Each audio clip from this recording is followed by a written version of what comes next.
내 마음의 골든타임. 이 시간 말씀에는 시카고 마음건강연구소의 조옥순 교수입니다.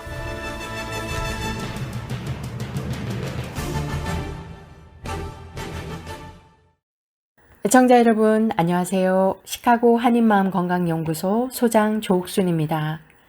KCBS 정신건강 칼럼 내 마음의 골든타임. 오늘 이 시간에는 아시안 혐오 범죄와 우리의 대응 방법에 대해 함께 알아보려고 합니다. 특별히 오늘도 KACE에서 발간한 아시안 혐오 범죄 매뉴얼을 중심으로 소개해 드리고자 합니다. 지난 시간에 말씀드렸던 아시안 혐오 발언 또는 증오 발언에 대해서 기억하시는지요?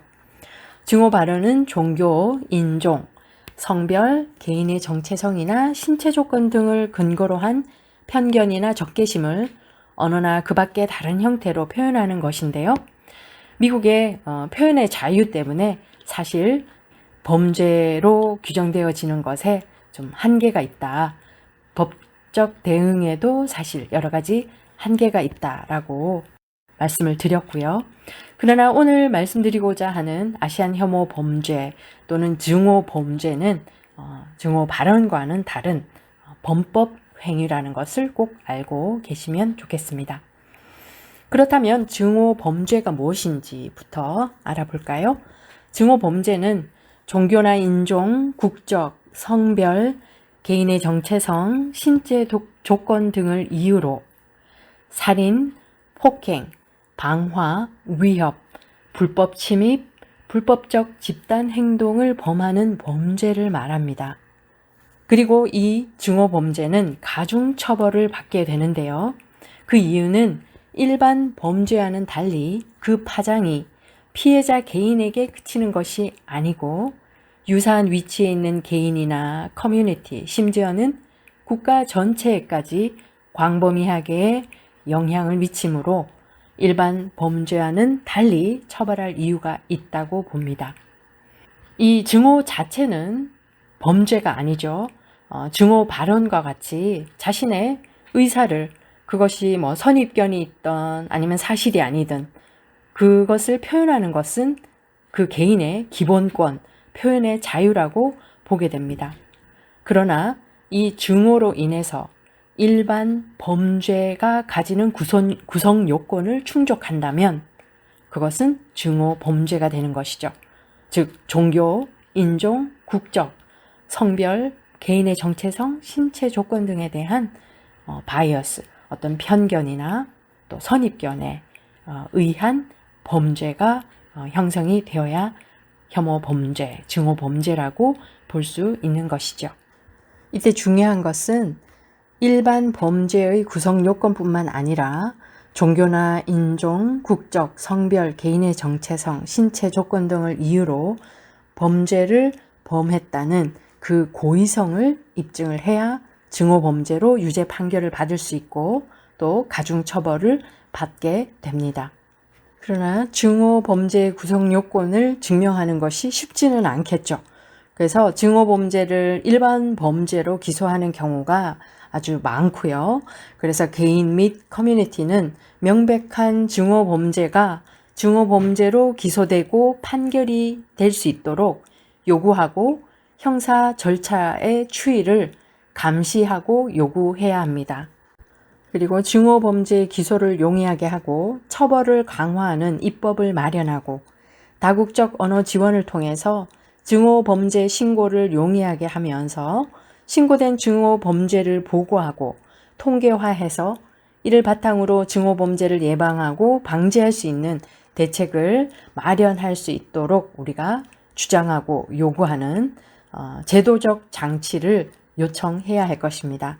또한 주 경찰 요원에 대한 강화와 증오 범죄 교육과 정부 주도의 커뮤니티 교육 및 지원이 절실히 요구되고 있음을 우리가 목소리를 높여야 되겠죠. 그렇다면 증오 범죄 대처 방법은 무엇일까요?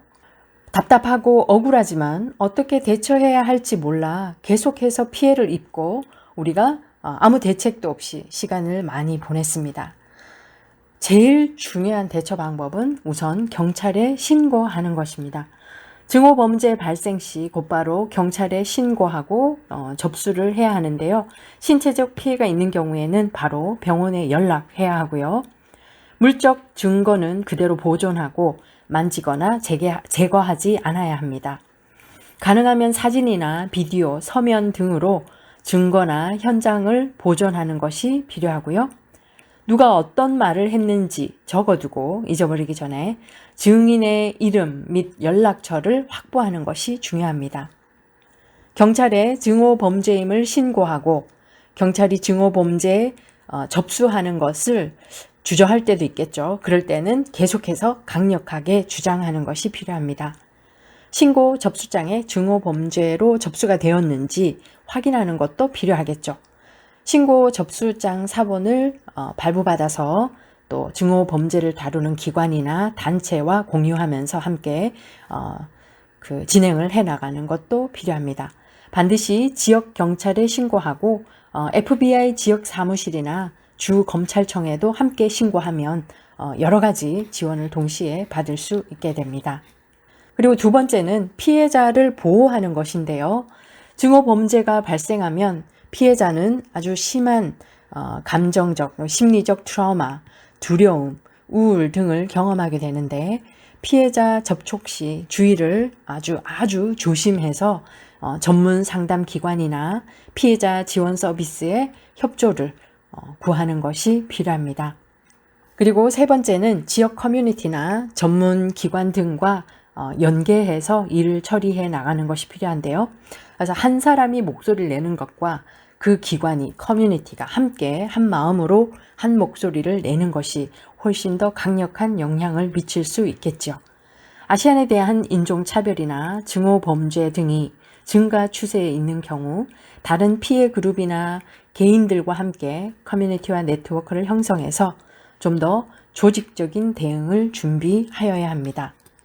그래서 한 사람의 힘보다는 전체 그 조직으로 또 커뮤니티가 함께 움직이는 것이 필요하다는 것 잊지 마시고요. 피해자나 증인은 수사 당국과 면밀히 협조하는 것이 중요한데요. 범죄 현장에 경찰이 오면 현장을 보존하고 의료 지원을 받을 수 있도록 합니다. 경찰은 증거를 채집하고 또 증오범죄 유무에 대해서 기본적인 조사를 하게 되겠죠. 커뮤니티는 경찰과 평소 유대를 강화하는 것도 굉장히 중요합니다. 특히 증오범죄 발생했을 때 통역을 찾아서 우리 언어로 사건을 설명하고 입장을 설명할 수 있도록 서비스를 받는 것이 필요하겠죠. 요청하고 또 그 통역 서비스를 받을 수 있는 권리가 있다는 것 잊지 마시고요. 그래야만이 언어적인 제한 때문에 자기의 입장을 오해받거나 아니면 충분히 보호받지 못하는 그런 상황은 줄어들어야 할 것입니다. 그리고 대중매체와 협력하는 것도 굉장히 중요한데요. 증오범죄는 보통 매체의 조명을 많이 받잖아요. 적합한 대변인을 지정해서 커뮤니티의 목소리를 통합적으로 전달할 수 있어야 하고 필요하다면 기자회견 등도 준비해야 합니다. 경찰이 가끔이 아니라 자주죠. 경찰이 미온적으로 이 소수 민족에 대한 증오범죄를 다룰 경우가 많습니다. 그럴 때는 지역 정치인이나 대중매체에 편지를 보내는 등 적극적으로 대처하는 그런 자세가 필요합니다. 그리고 증오범죄에 대한 증오범죄에 취약한 여성과 노약자들을 보호해야 하는데요. 이번에 아틀란타 총격 사건의 그 대상도 사실은 나이가 좀 많은 그 아시안 여성이 이제 타겟이 되었는데요. 최근 아시아인에 대한 증오범죄의 대상이 이렇게 여성과 노약자가 대부분입니다. 60% 이상을 차지하고 있는데요.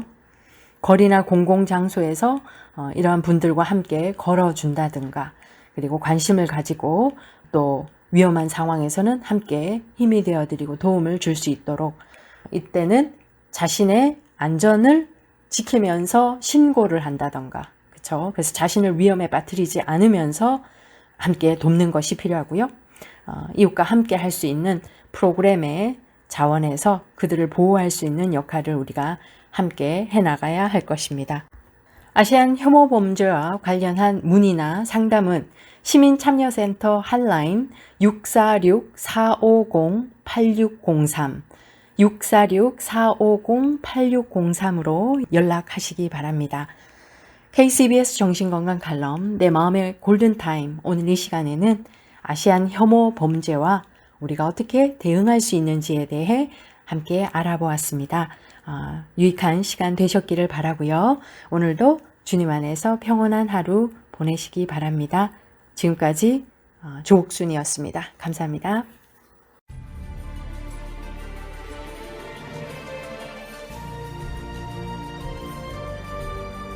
지금까지 시카고 마음건강연구소 조옥순 교수의 내 마음의 골든타임이었습니다.